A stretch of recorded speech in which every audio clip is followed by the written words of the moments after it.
Тарых алдында баары бир жооп бересиңер, ошону унутпаңдар. Рахмат. Тарых алдында баары бир жооп бересиңер, ошону унутпаңдар. Рахмат.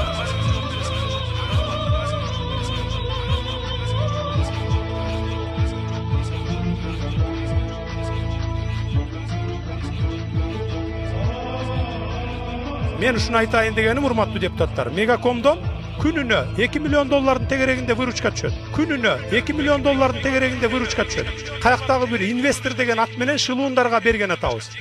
Артында мен мындай билем сыртынан, колунан кармап алган жокмун, бирок бир 4-5 миллион доллар чөнтөк кызыкчылык үчүн ушуну сатабыз деп атат.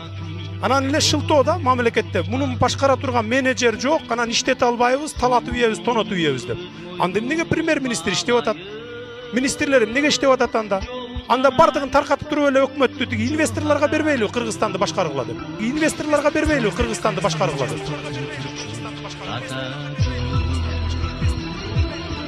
Жазда башкан желтидесин абайла. Алтын жумуртка тууп берип аткан тоокторду сатып атасыңар да мындайча айтканда. Алтын жумуртка тууп берип аткан тоокторду сатып атасыңар да мындайча айтканда. Тарых алдында баары бир жооп бересиңер, ошону унутпаңдар. Рахмат. Тарых алдында баары бир жооп бересиңер, ошону унутпаңдар. Рахмат. Тарых алдында баары бир жооп бересиңер, ошону унутпаңдар. Рахмат. Ошон үчүн урматтуу депутаттар, каршы бериңиздер буга. Болбойт мындай талатып тоноткон. Каршы бериңиздер буга. Болбойт мындай талатып тоноткон. Болбойт мындай талатып тоноткон. Өткөзүп эле атабыз. Мына азыр 45-маселе болду, дастан өтүп кетти. Дастан өтүп кетти. Саталек эмнебиз калды мамлекетте?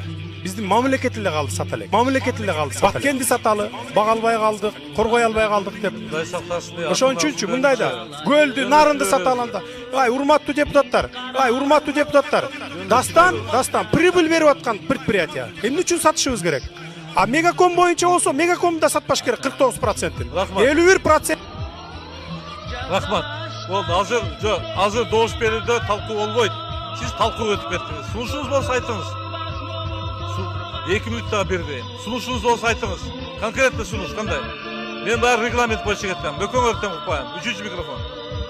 Конкретный сунуш. 45-маселени кайра добушка коюңуз. 45-маселени кайра добушка коюңуз. 64 менен түшүнбөй басып койду көпчүлүгү. Рахмат. 64 менен түшүнбөй басып койду көпчүлүгү. Рахмат. Урматтуу төрага, урматтуу депутаттар. Мына Мегаком боюнча, анан Дастан боюнча сатылсын деп колдоп бердик, э? Мына урматтуу өкмөттүн өкүлү Тайырбек Сарпашев, Темир Сариевдин предложениялары менен кирип атыптыр. Парламенттин колу менен жасап атасыңар ушунун баарын. Умышленно билип туруп, парламенттин колу менен жасап атасыңар ушунун баарын. Умышленно билип туруп. Тарых алдында баары бир жооп бересиңер, ошону унутпаңдар. Рахмат. Тарых алдында баары бир жооп бересиңер, ошону унутпаңдар. Рахмат. Тарых алдында баары бир жооп бересиңер, ошону унутпаңдар. Рахмат. Мен таң калам. Ошо каршы берген депутаттарга таң калам.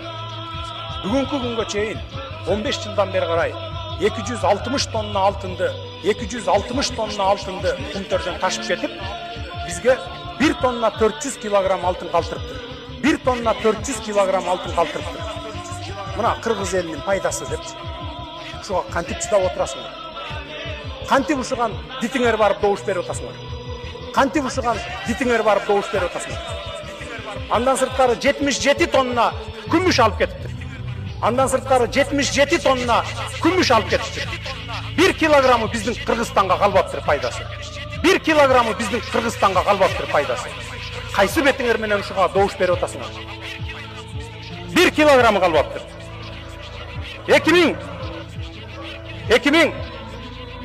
Эми мындай да урматтуу депутаттар, чындык мындай ачуу болот. Угуп туруп, укула. Урматтуу депутаттар, танапес. 3-үчү микрофон. Урматтуу төрага, процедура боюнча менин толук акым бар 2 мүнөт сүйлөгөнгө. Андан сырткары 15 мүнөт лидер фракция катары мен толук укугум бар. Менин башымды кесип коюшуңар мүмкүн, но бирок тилимди кесе албайсыңар. Менин башымды кесип коюшуңар мүмкүн, но бирок тилимди кесе албайсыңар. Бул менин мыйзамдуу укугум. Эгерде оскорбление болбосо, Ирина Карамушкинага эгерде кыргыз мамлекетинин тагдыры баары бир болсо, мага баары бир эмес. Ирина Карамушкинага эгерде кыргыз мамлекетинин тагдыры баары бир болсо, мага баары бир эмес. Мен эртеңки кыргыз мамлекетинин келечегин ойлонуп атам. Ошон үчүн урматтуу Асылбек Шарипевич, сиз калы салып барыңыз. Менин мыйзамдуу укугумду эч кимдин тебелегенге, президенттин дагы, премьер-министрдин дагы, спикердин дагы эч кандай акысы жок. Бул менин мыйзамдуу укугум. Бул менин мыйзамдуу укугум. Ата